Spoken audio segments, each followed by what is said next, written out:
네, 누가복음 오늘 계속해서 누가복음 18장 1절에서 8절 말씀 가지고 하나님의 말씀 듣도록 하겠습니다. 누가복음 18장 1절에서 8절입니다. 제가 봉독하도록 하겠습니다. 예수께서 그들에게 항상 기도하고 낙심하지 말아야 할 것을 비유로 말씀하여 이르시되 어떤 도시에 하나님을 두려워하지 않고 사람을 무시하는 한 재판장이 있는데 그 도시에 한 과부가 있어 자주 그에게 가서 내 원수에 대한 나의 원한을 풀어주소서 하되 그가 얼마 동안 듣지 아니하다가 후에 속으로 생각하되 내가 하나님을 두려워하지 않고 사람을 무시하나 이 과부가 나를 번거롭게 하니 내가 그 원한을 풀어주리라. 그렇지 않으면 늘 와서 나를 괴롭게 하리라 하였느니라. 주께서 또 이르시되 불의한 재판장이 말하는 것을 들으라. 하물며 하나님께서 그 밤낮 부르짖는 택하신 자들의 원한을 풀어주지 아니하시겠느냐. 그들에게 오래 참으시겠느냐. 내가 너희에게 이르노니 속히 그 원한을 풀어주시리라. 그러나 인자가 올 때에 세상에서 믿음을 보겠느냐 하시니라. 아멘.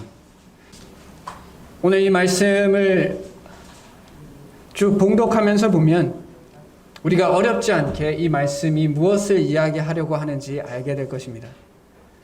이미 18장 1절에서 항상 기도하고 낙심하지 말아야 할 것을 비유로 말씀하신다라고 하셨습니다. 예수님께서 이 비유의 목적에 대해서 말씀하셨어요.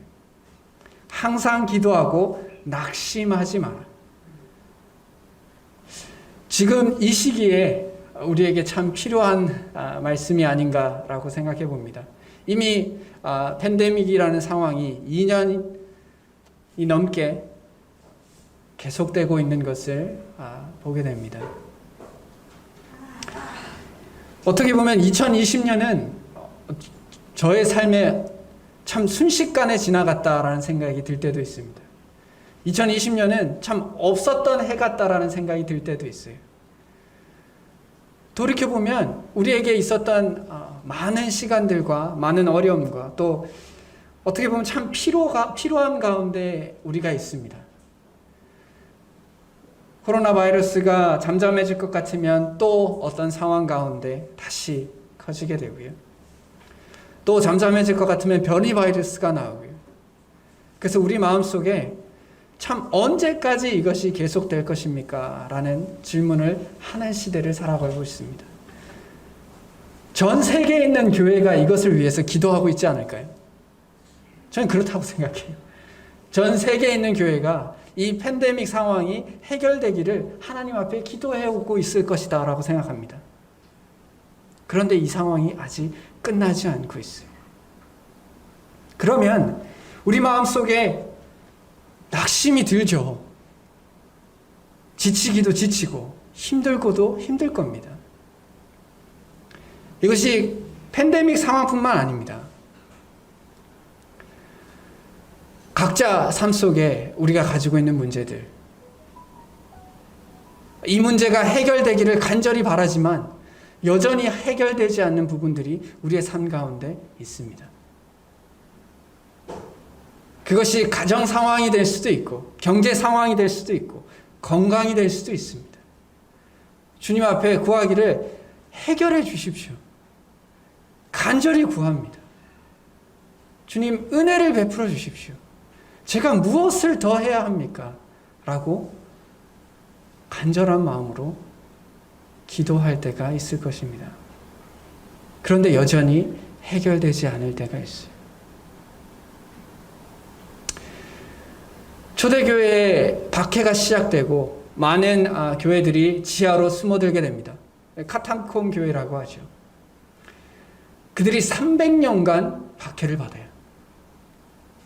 그때 당시에 50세가 평균 수명이라고 했을 때 6세대가 그 카타콤에서 사라져갑니다.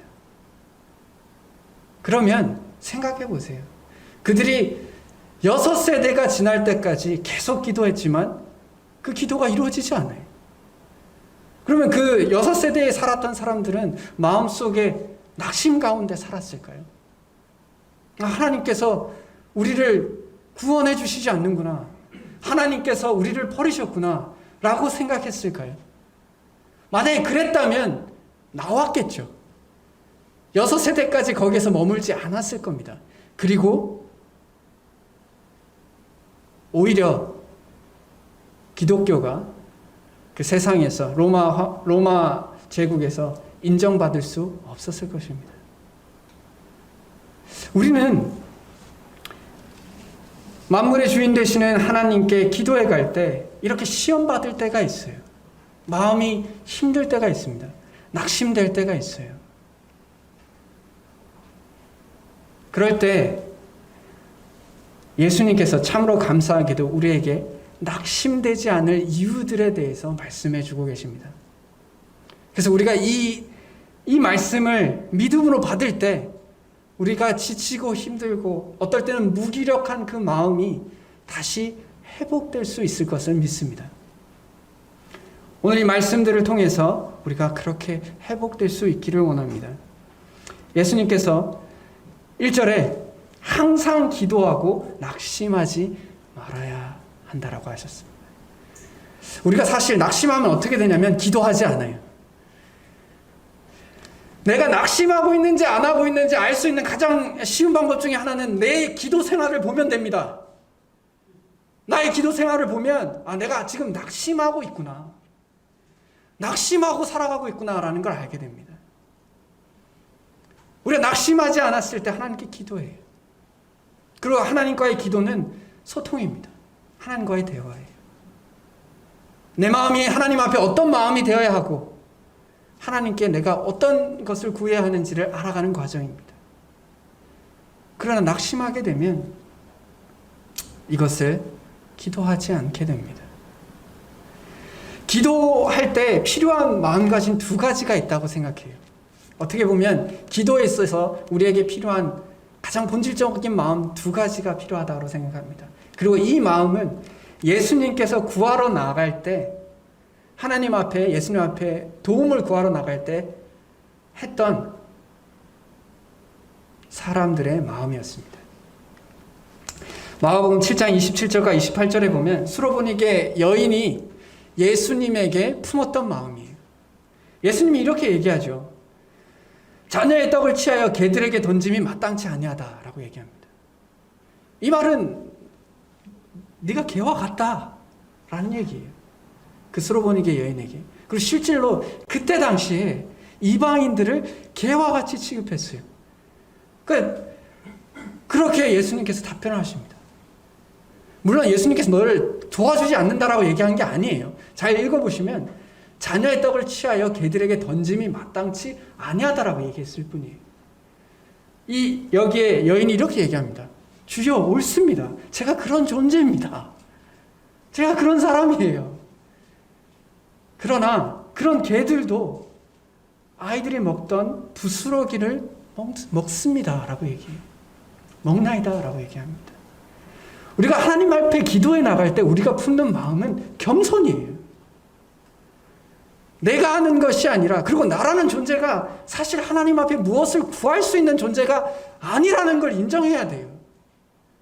자꾸 내가 뭔가 자격이 있다고 생각하니까 하나님한테 구할 때 자꾸 어떤 의를 드러내려고 하고 안 들어주시는 것에 대해서 화를 내기 시작해요. 왜냐? 내가 그럴 자격이 있는 사람이라고 생각하기 때문에. 근데 사실 생각해보면요, 그렇지 않아요. 우리가 피조물에 불과합니다. 하나님 앞에 우리가 무엇을 구하려고 할 때 사실 그 구함이 하나님께서 나에게 당연히 줘야 돼야 할 일이 아니다라는 거예요. 그것을 생각해보면 우리가 하나님 앞에 기도해 갈 때 우리의 어떤 마음이 필요한지를 발견하게 됩니다. 2번째, 또 예수님께 나아가는 자의 마음을 보면 예수님께서 이렇게 묻습니다. 먼저 이 귀신 들린 아들을 둔 아비가 이렇게 말합니다. 무엇을 하실 수 있거든 우리를 불쌍히 여기사 도와주옵소서. 예수께서 이르시되 할 수 있거든이 무슨 말이냐? 믿는 자에게는 능히 하지 못할 일이 없느니라 라고 말씀하세요. 자, 기도에 필요한 것은 믿음입니다. 우리가 기도에 갈 때 하나님께서 선하시고 그분에게 주권이 있으며 그분께서 우리에게 응답하시고 가장 합당한 방법으로 주실 것이다라는 것을 믿을 때 우리는 기도에 갈 수 있어요. 이게 믿겨지지 않으면 기도할 필요를 못 느끼죠. 뭐하러 기도합니까? 기도해도 어차피 저에게 좋을 것을 혹은 내가 원하는 것을 주지 않을 텐데요. 우리가 기도해 갈 때 결국 낙심하는 경우는 우리에게 겸손한 마음과 우리에게 믿음이 없을 때 우리는 기도 가운데 낙심할 수 있다라고 생각합니다. 하나님께서 왜 우리가 원하시는 것을 들어주시지 않을까요? 저도 가끔 그런 생각을 할 때가 있습니다. 그리고 저도 기도하면서 낙심되는 마음이 들 때가 있어요. 그렇다라고 생각합니다. 그래서 곰곰이 생각해 봤어요. 하나님께서 왜 내가 원하는 것을 들어주시지 않을까? 몇 가지 이유들이 있습니다. 그 중에 첫 번째는 일단 내가 원하는 것이 다른 사람과의 유익과 이익에 부딪힐 때가 있어요. 예를 들어서 누가 1등을 하고 싶어요. 그래서 기도를 합니다. 또 다른 사람도 1등을 하고 싶어요. 또 기도를 해요. 그럼 누구의 기도를 들어줘야 할까요? 제가 예전에 기독교 대학교에 있을 때, 성경대학교에 있을 때, 두 성경대학교가 같이 축구 시합을 합니다. 토너먼트가 있어요. 그럼 서로 기도할 때 누가 승리하게 해주실까를 기도할까요? 누가 승리하는 것이 기도의 응답일까요? 한 사람의 기도를 응답해주면 다른 사람의 기도는 들려주지 않는 것이 돼요. 예전에 2013년에 브루스 올마이티라는 영화가 나왔습니다. 혹시 아시는 분들도 계실 텐데요. 그 영화의 간략적인 내용을 보면 어떤 한 사람이 불평불만이 가득한 이 한 사람이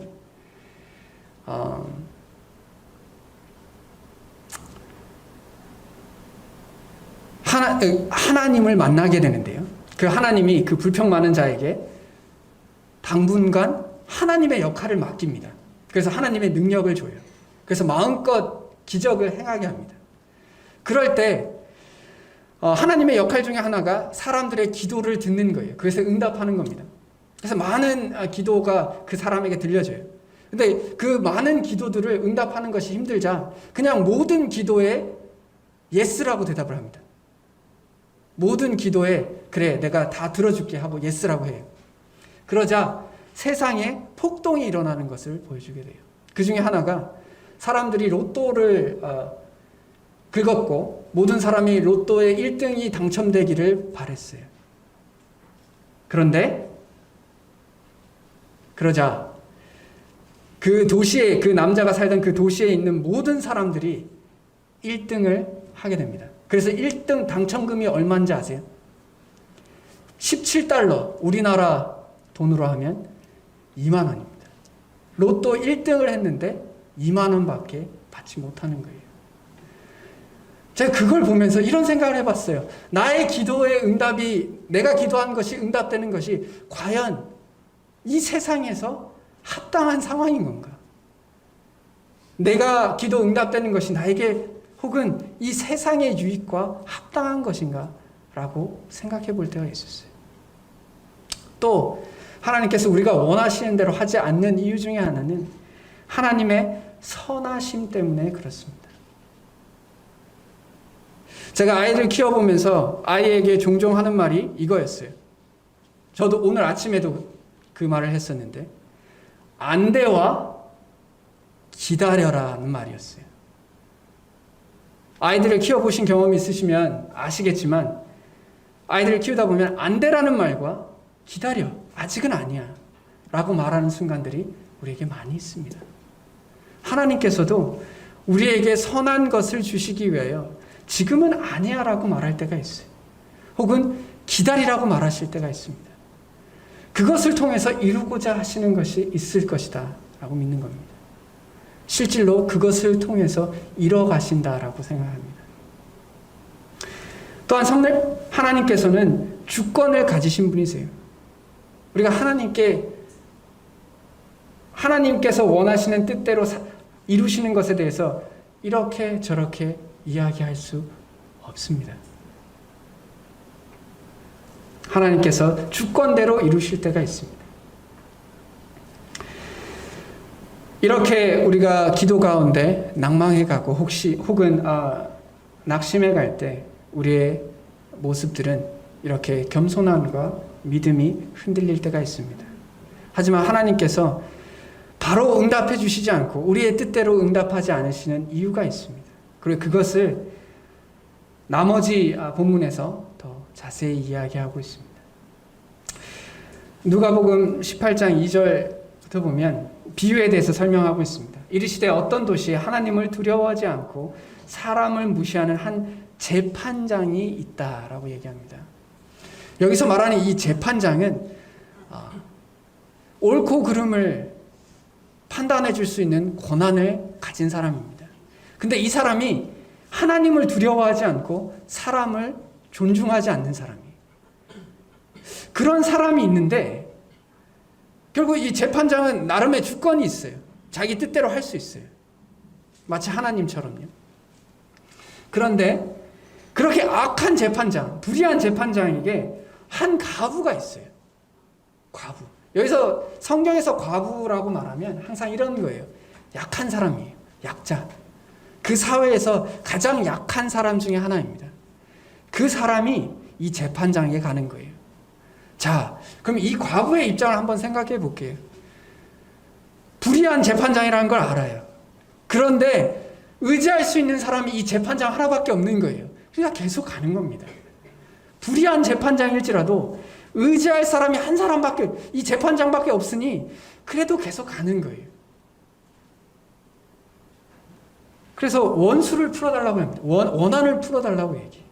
어떤 사회적 약자다 보니까 누군가가 자신의 마음을 굉장히 어렵게 하는 일을 했을 것입니다.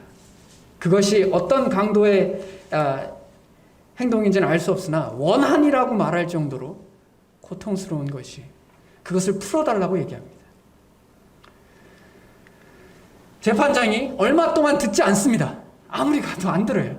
불의한 재판장이니까요. 안 듣습니다. 그리고 속으로 이렇게 얘기해요. 내가 하나님을 두려워하지 않고 사람을 무시하나. 저는 이분이 의외로 깨어있는 분이다라는 생각도 들기도 해요. 왜냐? 본인이 악한지 아는 사람이 잘 없거든요. 본인이 스스로 악한지 알아요. 내가 하나님을 두려워하지 않고 사람도 존중하지 않아요. 스스로 악하다는 걸 알지만 배짱입니다. 배짱이에요. 그냥 나는 그냥 이렇게 살겠다라고 이야기하는 겁니다. 그래서 재판장이 말하기를 이 과부가 나를 번거롭게 하니 내가 그 원한을 풀어주리라. 그렇지 않으면 늘 와서 나를 괴롭게 하리라 하였느니라. 이 불의한 재판장은 이것이 공의롭기 때문에 혹은 사랑을 베풀어야 되기 때문에 은혜롭게 하기 위해서 이렇게 하시는 게 아니에요. 그냥 귀찮아서 이렇게 한다는 거예요. 여기서 나를 괴롭게 하리라는 헬라어 본문을 보면 눈을 멍들게 하다라는 뜻이에요. 그러니까 이 과부가 계속 와서 귀찮게 하는 것이 내 눈을 멍들게 하는 것만큼 귀찮다라는 거예요. 그러니까 그게 귀찮으니까 과부 말을 들어주겠다. 그 원한을 풀어주겠다라고 이야기합니다. 예수님께서 이 비유를 마치시면서 주께서 이르시되 불의한 재판장이 말한 것을 들으라. 이 어이없지만 이 말씀을 통해서 너희가 깨달을 것이 있다라고 얘기합니다. 그 중에 하물며라는 단어가 되게 중요합니다. 영어로는 원래 헬라어 표현은 이것보다 더욱 더라고 얘기합니다.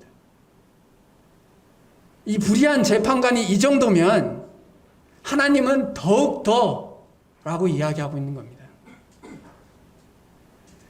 불의한 재판장이 귀찮아서라도 기도를 응답한다면 하나님께서는 더더욱 그러하실 분이시다. 하나님은 어떠한 분이시냐? 너희의 하나님 여호와는 신 가운데 신이시며 주 가운데 주시오 크고 능하시며 두려우신 하나님이시라. 사람을 외모로 보지 아니하시며 뇌물을 받지 아니하시고 고아와 과부를 위하여 정의를 행하시며 나그네를 사랑하여 그에게 떡과 옷을 주신다라고 말씀하십니다.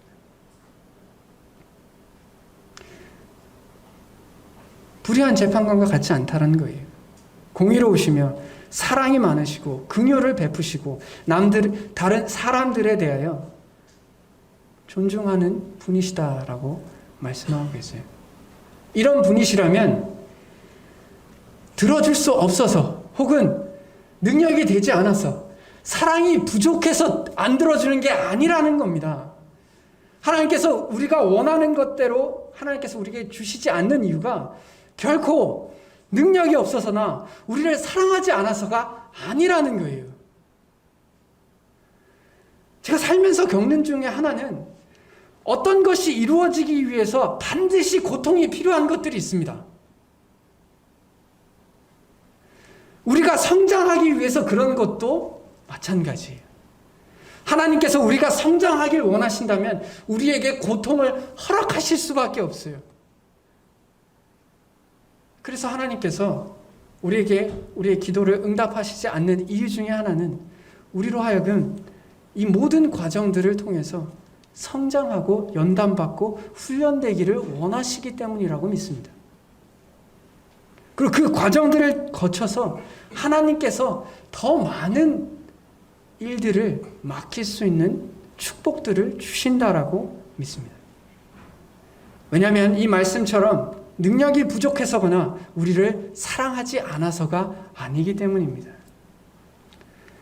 마태복음 7장 11절에 너희가 악한 자라도 좋은 것으로 자식에게 줄 알거든. 하물며, 여기서도 하물며입니다. 똑같아요. 이것보다 더더욱 그러하다라고 얘기합니다.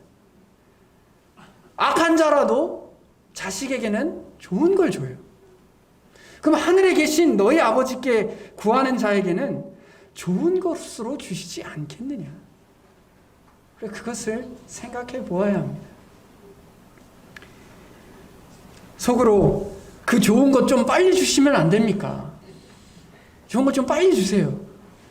자, 여기서 예수님께서도 속히 그 원한을 풀어주신다라고 말씀하시는데요. 하나님께 속히와 우리의 속히는 다를 수가 있어요. 하나님의 시간과 우리의 시간은 다릅니다. 시간은 상대적이라고 생각합니다. 내일 죽을 사람의 오늘 하루는 하루하루가 1초 1초가 소중하고 값질 거예요. 그러나 내일 죽을지 언제 죽을지 모르는 사람의 하루는 그냥 하루일 겁니다. 우리가 시간이라는 것을 계산할 때 이 땅에서의 삶 80년이라는 시간만 계산하면 속히 간다는 말이, 여기서 예수님께서 말씀하시는 속히 간다는 말이 참 안 믿겨질 거예요. 그러나 우리가 시간을 계산할 때 영원 가운데 시간을 계산하잖아요. 80년이라는 시간은 찰나입니다. 그걸 생각해 보면 하나님께서 속히 오신다라는 것이, 속히 원한을 풀어주신다라는 말이 정말 빨리 이루어지는 것이다라는 것을 깨닫게 될 것입니다. 하나님의 시간은 우리가 달라요. 그래서 이 땅에서 그 문제가 해결되지 않아도, 그 원한이 해결되지 않아도 하나님께서 우리의 인생의 마지막에 가면 다 해결해 주십니다. 아니면 이 땅에서 또 해결해 주시는 경우도 있을 거고요. 하나님께서 하세요. 그러니 우리가 이 원한 때문에 마음속에 제가 가끔 이런 생각을 할 때가 있어요. 누군가에게 원한이 있어서 내가 또 어떤 죄를 짓는다면 하나님께서 그 원한을 갚아주실 때 우리를 책망하실 거라고 생각합니다. 그러지 않았으면 좋겠어요. 하나님께서 원한을 갚으실 때 우리를 책망하지 않는 저희가 되었으면 좋겠습니다.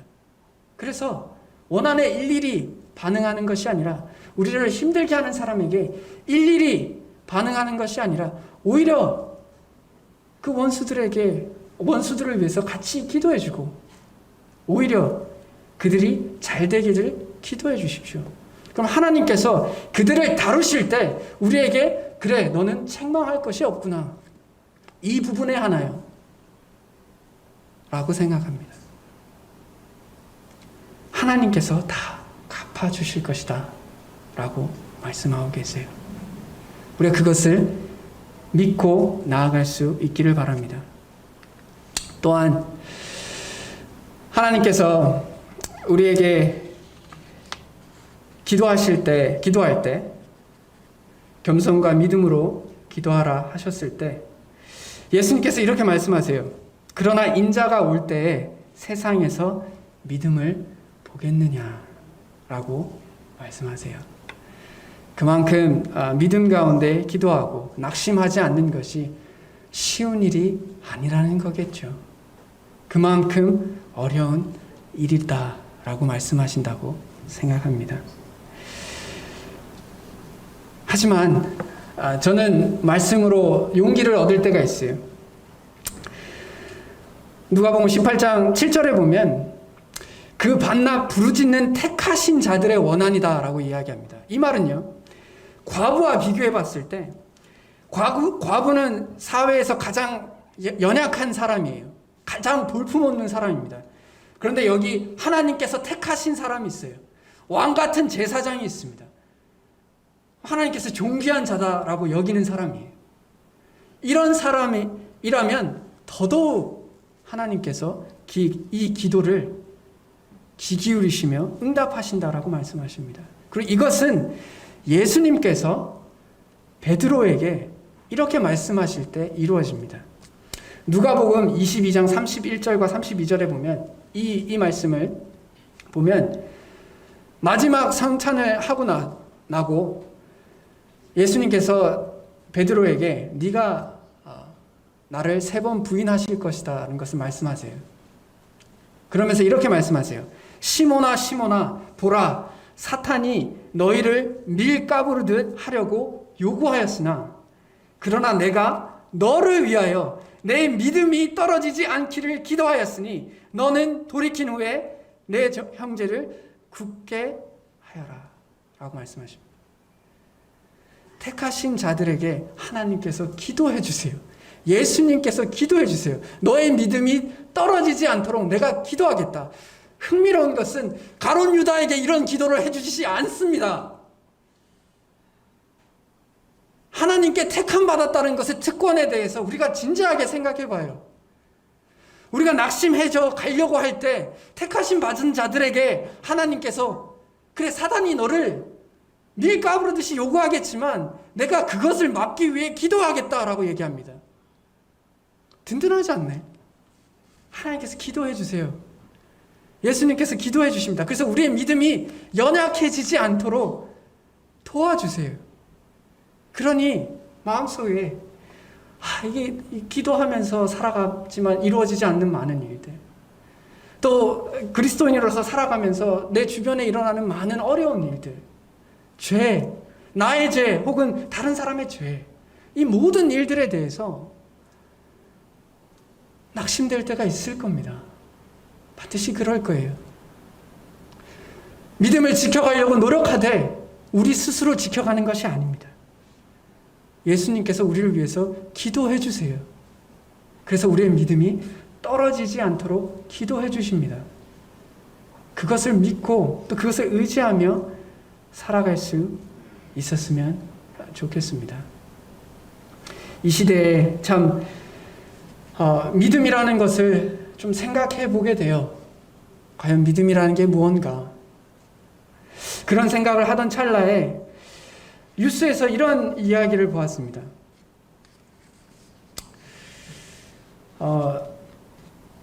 어떤 한 교회에 목회자가 있고요. 그 목회자와 불륜 관계에 있던 한 여성도가 있습니다. 이 교회에서 그 여성도의 남편이 계시고 그 슬하에 자녀가 하나가 있어요. 17살짜리 자녀가요. 이 자녀가 나이가 들면서 이 남편이 사람들에게 이런 이야기를 듣게 됩니다. 이 아이가 당신을 안 닮고 교회 목회자를 닮은 것 같다라는 이야기를 사람들로 하여금 듣게 됩니다. 그리고 중간중간에 의심될 만한 사건들을 겪게 돼요. 그리고 나서 그래서 이 남편이 유전자 검사를 신청을 합니다. 유전자 검사를 해요. 99.99%로 목회자의 자녀라고 판명을 합니다. 그런데 그 목회자가 어떻게 하였냐면 이것은 기적이다 라고 이야기를 해요. 이것은 내가 기도함으로 인하여 이루어진 기적이다 라고 이야기합니다. 그리고 이것을 교회에서 강단에서 이야기를 해요. 그러면서 주일 설교에서 이런 말씀을 합니다. 이런 말을 해요. 믿음은 의리다. 끝까지 믿고 가는 것이다. 실질적으로 교회 안에는 믿음의 사람이 있어 끄떡 없다 라고 이야기하고 그 방송에서 교인들은 아멘이라고 이야기합니다. 이런 것이 믿음이 아닙니다. 믿음은 내가 보고 싶은 것을 보고 내가 바라는 것을 원하는 거고 그것을 추구하고 살아가는 것이 믿음이 아닙니다. 이 땅에서 이미 많은 사람들이 믿음을 오해하고 믿음을 우상화시키고 하나님의 영광을 가리는 모습을 보게 됩니다. 우리가 왜 성경을 펴보시나요? 내가 잘하고 있다. 너는 참으로 소중한 사람이다. 너는 뭘 해도 최고다. 라는 이야기를 듣기 위해서 성경을 펴십니까? 우리가 왜 교회에 나오십니까? 강단에서 내가 어떻게 살든지 당신은 잘하고 있습니다. 라는 얘기를 들으려고 교회에 나오십니까? 만약에 그렇다면 우리는 믿음으로 나오는 것은 아니라고 생각합니다. 내가 내 마음대로 사는데 다른 사람의 칭찬을 듣고 싶으십니까? 혹은 내가 내 마음대로 사는데 괜찮다는 생각을 하며 살고 싶으십니까? 그러면 간단합니다. 하나님이 되시면 돼요. 하나님이 되시면 됩니다. 내가 원하는 대로, 내 기준대로, 내가 원하는 선과 악의 기준을 만들어 놓고 내 마음대로 살면 됩니다. 그것이 선악과의 결과입니다.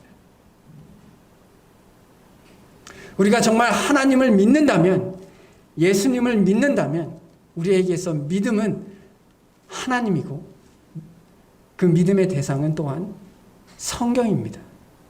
그 기준에 따라 우리가 부족하지만 그것을 위해 나아가는 것이며 우리가 기도할 때 또한 그 기준에 맞춰서 기도해 나가는 겁니다. 그것이 우리에게 필요한 믿음입니다. 예수님께서 마지막 때를 예언하고 계세요. 그런 믿음이 흔치 않을 것이다. 예, 정말 그럴 수 있다라고 생각합니다. 그러나 우리 모두가 하나님 앞에서 다시 마치 베드로가 예수님의 기도로 인하여 다시 일어서서 굳게 서서 다른 형제들을 보살핀 것처럼 우리 역시 그렇게 할 수 있었으면 좋겠습니다. 그러면 우리의 기도 가운데 낙심하기보다 하나님 앞에 도전을 받으며 또 하나님 앞에 소망을 얻을 수 있다라고 생각합니다. 마이애미에 가시면 미국의 마이애미의 어떤 도로에 이런 글귀가 써 있어요. I'll say it when I believe it. 한국말로 표현하면, 직역을 하면 내가 믿을 때 나는 볼 것이다. 혹은 의역하면 믿는 만큼 보인다는 겁니다. 이 문구가 이 시대를 살아가는 모든 사람들에게 필요하다라고 생각합니다. 하나님께서 선하시며 우리에게 선한 것을 주시며 그것으로 인하여 우리가 낙심하지 않아야 할 이유가 믿어야만 보여집니다. 믿지 않으면 항상 불평과 불만입니다. 어쩔 수 없어요. 아는 만큼 보이듯이 믿는 만큼 보입니다. 그래서 우리의 믿음이 계속해서 자라나길 원합니다. 정말 하나님을 의지하고 그분을 통해서 위로를 받고 낙심하지 않고 항상 기도할 수 있는 저희들 되기를 원합니다. 다 같이 기도하겠습니다.